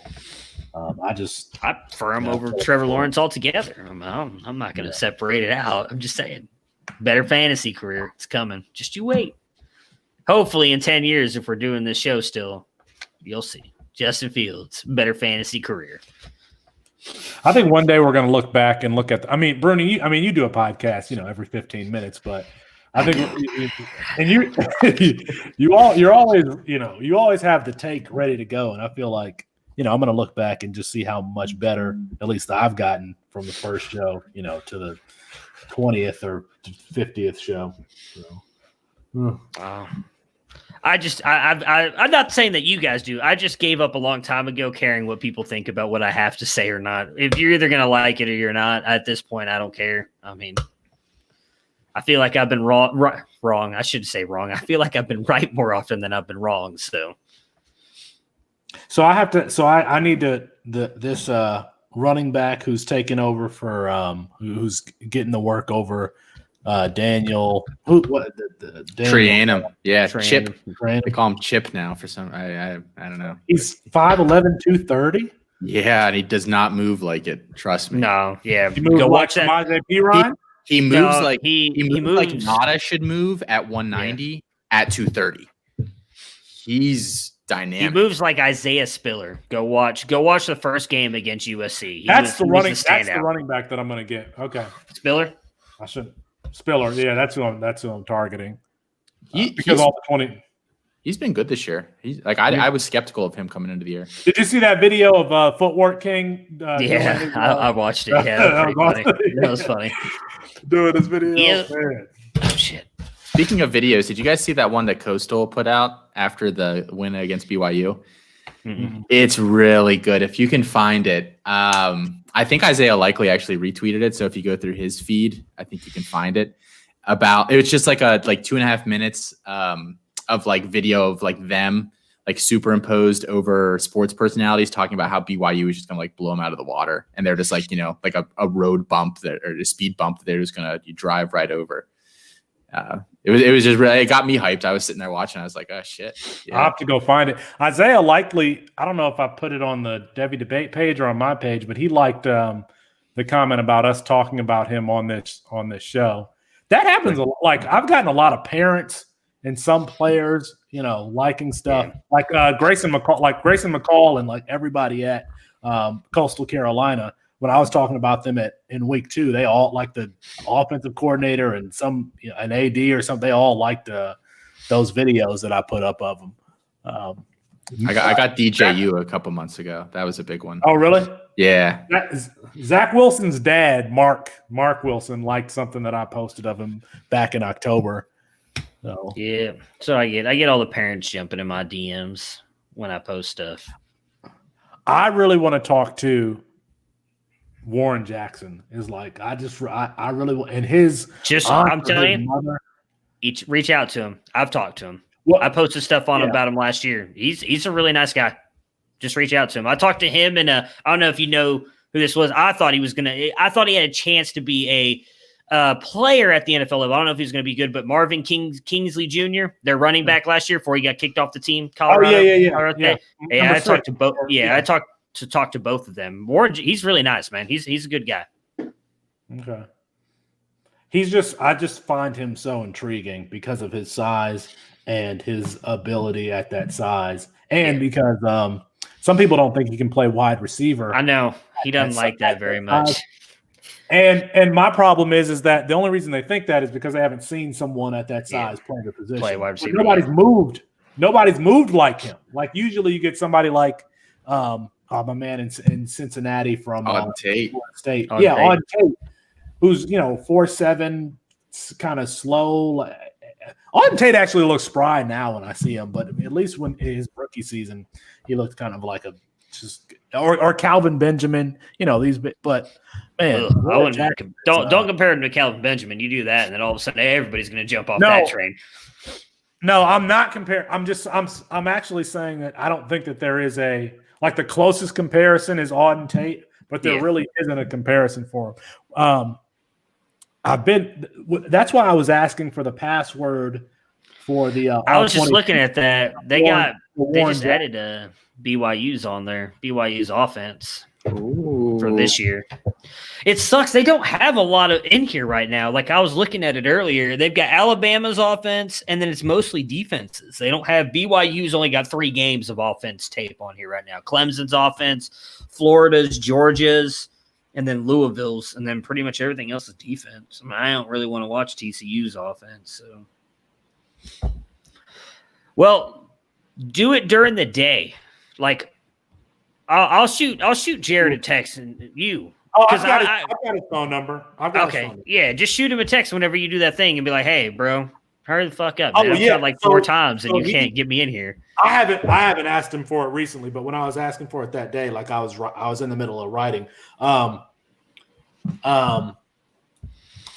Jared, a comment from Jared is actually what led me to want to write about Warren Jackson, because Jared tweeted something about him being a tight end. About him being a tight end, and I'm like, I don't think so. That's what started one of my conversations with Warren Jackson, because I posted some stuff because I thought I had him in my top 12 wide receivers last year, because there was obviously all that talk that he might have come out last year. And then so he was retweeting some of my stuff that I posted, him and Marvin King's, and I just reached out to him. I'll send him a DM. I don't care. They don't respond. They don't respond. I don't really care. His DMs aren't open. Well, maybe it's because he followed me. So I don't know. Maybe that's why. Okay. And so I just sent him a message, and then we just started talking. Me and Marvin. Well, and again, I thought he was going to be all right. That didn't turn out at all. But yeah.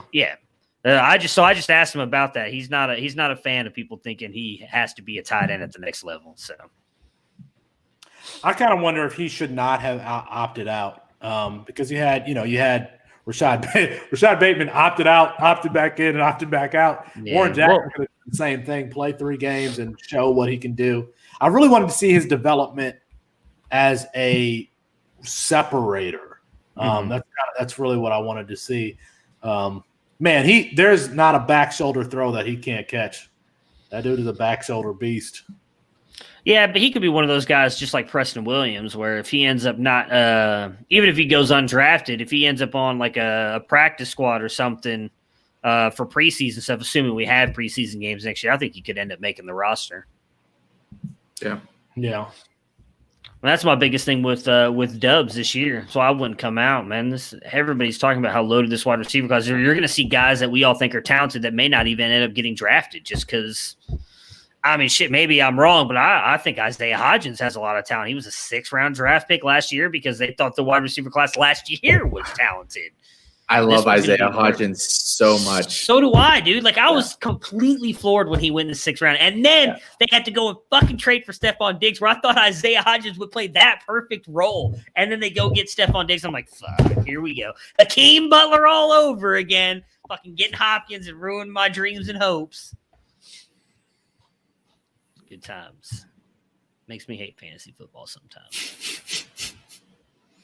I've been way more into like my takes in this show and player evaluation than I have been my actual rosters. And that part of that is because of, COVID-19. And I'm just like, I don't know how much I care, but I feel you, dude. I feel bad, but I like completely abandoned all my sleeper leagues. I don't like the format I don't like the format or whatever to begin with, and I've got like 15 leagues on there. I forgot to set lineups for like 6 weeks in a row. And I finally went back and I was like, oh, whoops. There are there are times on Sleeper where I'm trying to trade with somebody because the trade application takes so long to load, I'm just like, fuck it, and I just don't. I'm with you, man. The only site I like Okay. using is MFL, man. That's it. All right, Flea Flicker's okay, I guess. I don't have any issues with Flea Flicker, but I don't have a problem. I wish that Sleeper's app worked faster and they could take out all of the mascots and all that stuff in the video, and it would work faster, and I could just click through it. But like sometimes it's even hard for me to set my lineup because it's just going so slow. And I don't know if that's just my phone or if that's how everybody experiences it. I don't know. I'm not on it enough to let you know, so that's probably my problem. I'm dropping all those leagues though. I'm dropping so many leagues. I can't. I dropped a couple. I dropped a super flex league where this is my roster: Patrick Mahomes, Kyler Murray, Derrick Henry, Aaron Jones, Miles Sanders, Chris Godwin, Corey Davis, Robert Tonyan at tight end. I couldn't get in the playoffs in this league, and I couldn't figure out why. And I was like, this will be my last year in this league. So, like I was the leading point scorer at one point, and then I just stopped paying attention to it. Yeah. That's I mean, I don't know. Well, I was in 52, so I need to. I guess I can't. Shit. I guess I can't say that since I technically stopped paying attention to a bunch of them on Sleeper. But I am responsible for 52 leagues right now. But that's gonna get. I think I'm gonna try and get it down to 12 is what I've been looking at. But see, the problem with that is I want to get more C2C leagues. So then I'm gonna end up adding a bunch back on there and just kind of put myself in that same position. Not 52. I won't go back that high. I hope I won't go back up that high again. But well, I just got too much shit on my plate. You're gonna have to have the one for this league. No, I already cut a bunch. Like I literally told all of my commissioners of my sleeper leagues, I'm like, hey, I'm out. If you haven't realized it, I'm done after this year. I dropped a bunch of my ESPN ones. I think I'm going to cut everything except for my MFL leagues because I don't mind being on MFL all the time. I like MFL. So, and I've got one Yahoo one, but it's a redraft. It's a work league. I'll stay in that one just because redraft, I don't fuck, especially this year being third highest scoring team, didn't even make the playoffs. It's over with already for me now, so I don't even have to worry about it anymore. I can just go back. I don't remember the last time I was in a redraft league.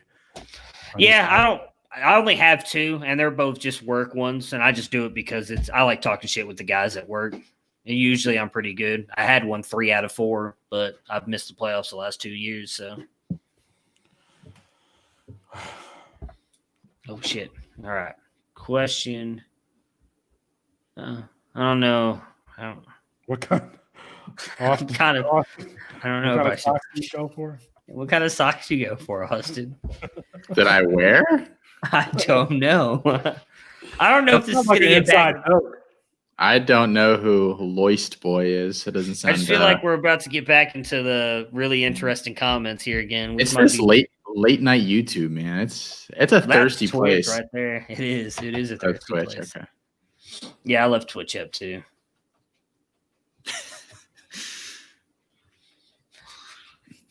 Man. Anyways, yeah, I think maybe we should call it before we start getting all the thirsty comments in here.